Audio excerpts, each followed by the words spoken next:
Hello, and welcome to Cindy's Corner.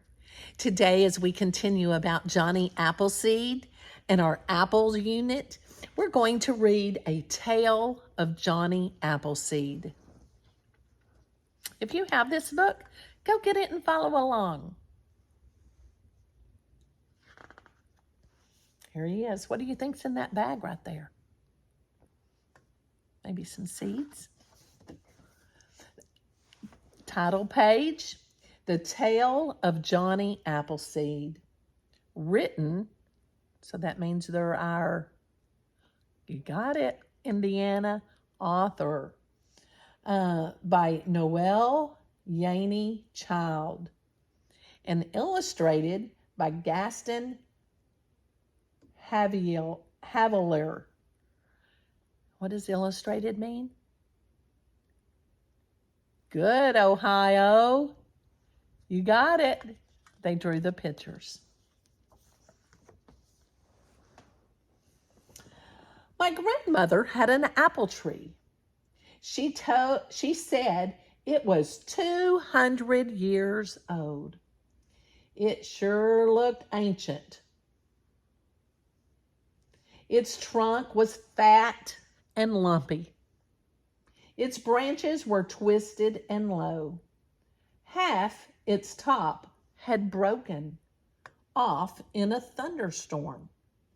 You might say that old tree was ugly. But to my grandmother, that tree was beautiful. Grandmother proudly showed her apple tree to everyone who visited her farm. See that? She'd say. Johnny Appleseed planted that tree. My grandmother watched him plant it.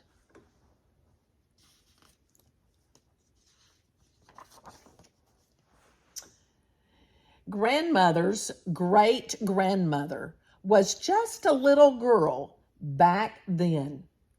Her farm lay way out in the wilderness of Indiana.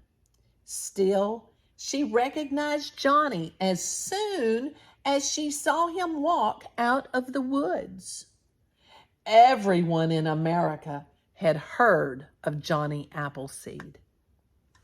He was a thin young man with dirty hair and a huge grin. His shirt was made from an old brown sack. His feet were bare and tough from walking. Sometimes he carried his cooking pot on his head to keep his hands free to work. Johnny carried a bunch of tiny apple trees as skinny as sticks in a pack on his back. See them down here. That day, Johnny sold a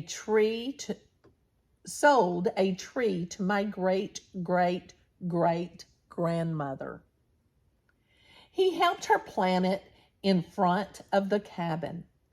She insisted that Johnny stay for dinner. Also, after the meal, Johnny stretched out his long legs by the fire. He wiggled his toes. Then he told the family the story of his adventures. Johnny's real name was John Carpenter. He was born in Massachusetts in 1774. As a boy, John took a job working in his neighbor's apple orchard. An orchard is a farm of fruit trees. John learned how to grow apple trees from tiny, dark seeds. He brought home sweet, crisp apples to share with his family. Although John loved working in the orchard, he longed for adventure.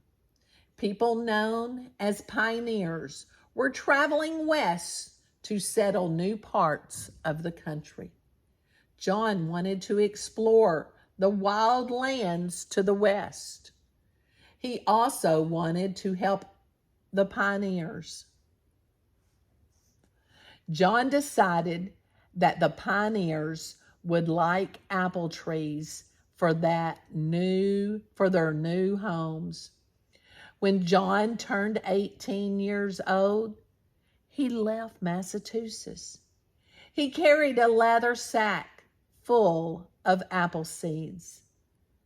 After all along the path that led west, Johnny planted apple orchards. First, he cleared away trees, bushes, and grasses. Then he dug holes for the seeds. Finally, he built fences to protect the new trees from hungry deer. Sorry. A few years after planting, John returned to each orchard. He carefully dug up his young trees. He wrapped the roots with cloth. He sold the trees to pioneers. The pioneers were happy to buy Johnny's trees. They looked forward to eating the delicious apples. They dreamed of applesauce, apple pies, and apple pancakes. John often stayed to help the pioneers build their cabins. The pioneers liked John. They gave him the nickname Johnny Appleseed. Everywhere he walked, Johnny Appleseed made new friends. One day, Johnny stopped for a drink at a creek in Ohio. He spotted an eagle or an Indian, brave, lying by the water. The young man was too sick to walk back to his village. Johnny made him some medicine. He cared for the brave for 2 nights. Then Johnny walked him home. The brave's grateful family invited Johnny to stay with them for a while. Johnny and the Indians shared their knowledge of medicines with each other. Every wild animal, even the wild animals, liked Johnny. Johnny was not afraid of the animals in the woods. He did not hunt animals for food. He never carried a gun. Animals, large and small, trusted Johnny in return. Bees refused to sting him. Mosquitoes never bit him. A gray wolf followed him like a dog. One winter, a snowstorm came upon Johnny in Pennsylvania. Wind and snow whipped his face. Soon, snow piled higher than his knees. Then it piled higher than his waist. Without shelter, Johnny knew he could freeze to death. Finally, Johnny found a small cave. There, inside, was a huge bear. It was asleep for the winter. Johnny was so cold that he squeezed in next to the bear. The bear woke up, gave Johnny a sniff,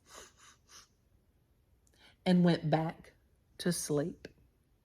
The bear knew Johnny was no threat.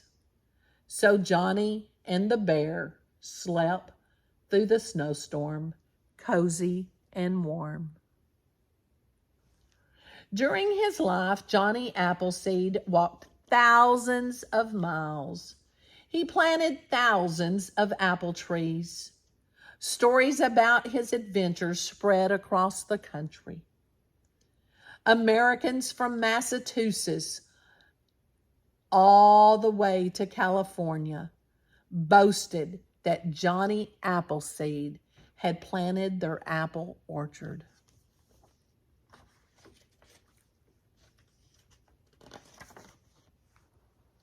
Now, when I look at grandmother's old apple tree, I feel proud. This tree helped make life for the pioneers of this area a little sweeter. My grandmother is right.